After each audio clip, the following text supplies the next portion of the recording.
Hey, Switch small group leaders. So as you probably saw in the Switch leader video, or if you haven't, that's okay. I address it in that, but I still encourage you to watch that video. This week at Switch and next week at Switch are really different.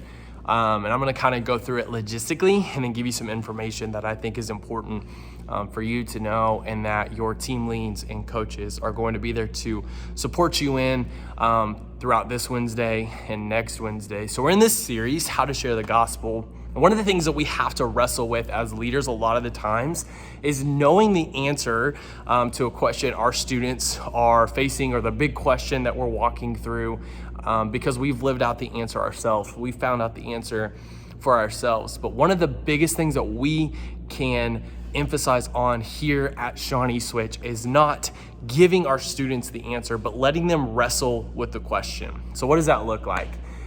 Throughout this week, what we're gonna do is give you as the leaders the opportunity in the message portion to share your story of what it's looked like for you to come to Jesus. And I can't encourage you enough to think about this before you walk through the doors.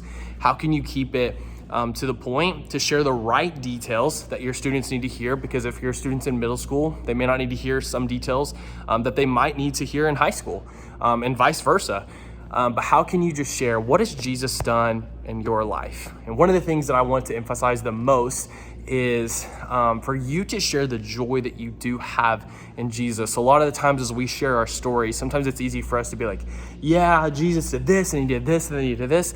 And then we come to this point where we're like, and I'm still here. Well, still here is still redeemed, still set free from shame, still walking in peace every single day. We are children of the light, and we get to bring joy into every situation. And I know that's why you're here.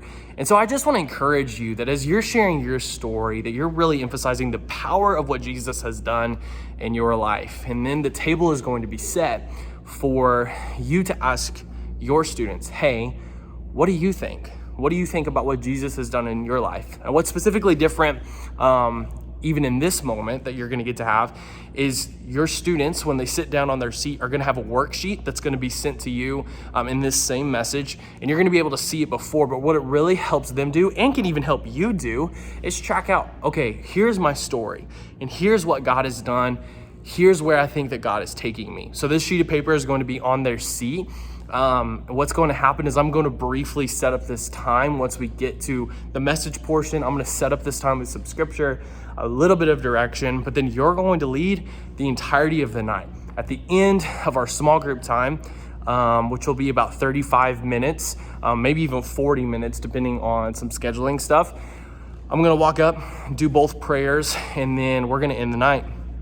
But a lot of the night is carried by you and your preparation and your story. And so I can't wait to see how God uses your story, as he already has been, to invest in our students and point them to Jesus, but also help them understand how they can use their story to point others to Jesus. That's what this whole series is about. And I think this sets us up and our students up really well to do what this church was created to do, to bring lost, hurting, broken students through the door so that they can find hope and a place to call home.